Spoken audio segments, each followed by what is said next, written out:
en évidemment la mettant dans ce transfert. Il y a toute une réflexion qui n'est pas seulement poétique sur le passage d'un espace physique et social dans un autre. Comme les gens ne connaissent pas, comme il n'y a pas un travail, en tout cas jusqu'à récemment, critique, comme on n'est pas capable d'évaluer et d'apprécier à sa juste valeur conceptuelle, mais aussi sensible. Les idiosyncrasies formelles, c'est sensible. En Inde, quand vous utilisez la terre cuite, ça n'a pas du tout la même valeur ni la même valence que quand un artiste anglais ou français utilise la terre cuite.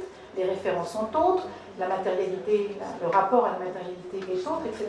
Donc moi, ma théorie, ma position, c'est que ce travail doit être fait, que tout le monde doit s'y mettre. Je pense que dans le monde arabe, on peut dire que ce travail a été beaucoup mieux fait dans le champ de la littérature. Et vous avez vraiment un certain nombre de critiques littéraires. Pas sûr, hein, quand même. On lit de temps en temps des choses vraiment, qui m'impressionnent. Donc, je pense que tant. Alors après, évidemment, on revient encore à la question que si ces paradigmes n'ont pas été établis, ça a aussi à voir avec le non-accès aux œuvres, ça a à voir avec un système colonial, ça a à voir avec des post-colonialités problématiques. Il n'y a pas eu de transfert, etc. Tout ça, évidemment, c'est très compliqué. Mais je pense que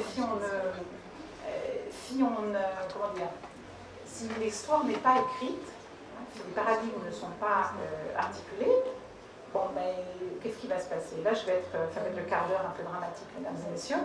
Jusque récemment, on pouvait dire, quelque part, le monde arabe a été on lui a confisqué sa modernité. Si le travail n'est pas fait en termes d'archives, en termes d'études, en termes de publication, en termes de préservation des œuvres, ça fâche, mais il y a quand même des très très gros problèmes, très sérieux, on va passer de la confiscation à des situations que j'ai vécues, qui est la négation. C'est-à-dire, on me dit, mais Madame David, de quoi vous nous parlez? Elles sont où vos œuvres?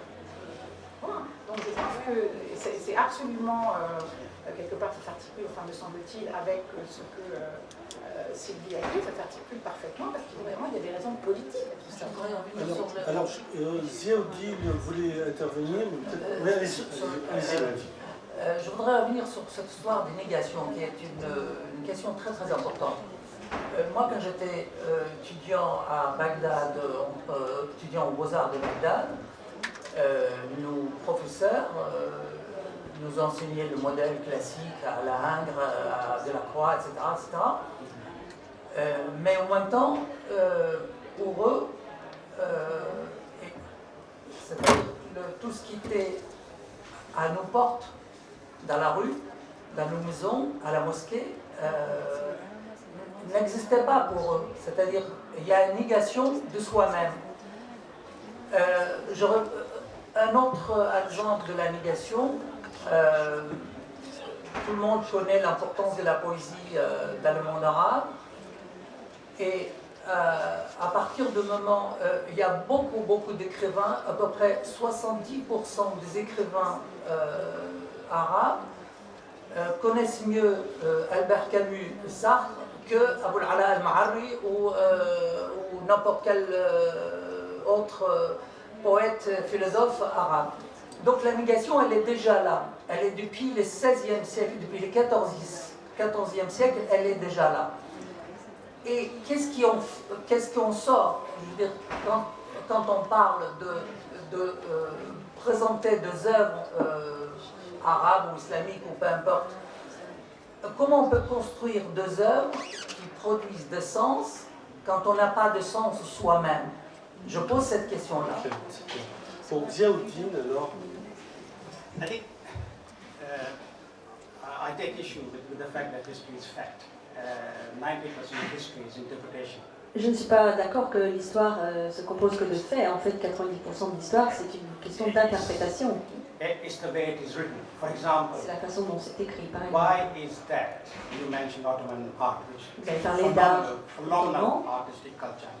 Why is that when we do history of art, when you're doing a say, master's degree in history of art, why is that you're doing a degree in history of art, and you never come across Ottoman art, Pourquoi est-ce que l'on n'étudie pas l'art ottoman dans les études d'histoire de l'art ou l'art africain? In a sense, because everything else has been written out of the history of Parce art. que So I c'est think une négation, on ne l'a Voilà. pas inclus.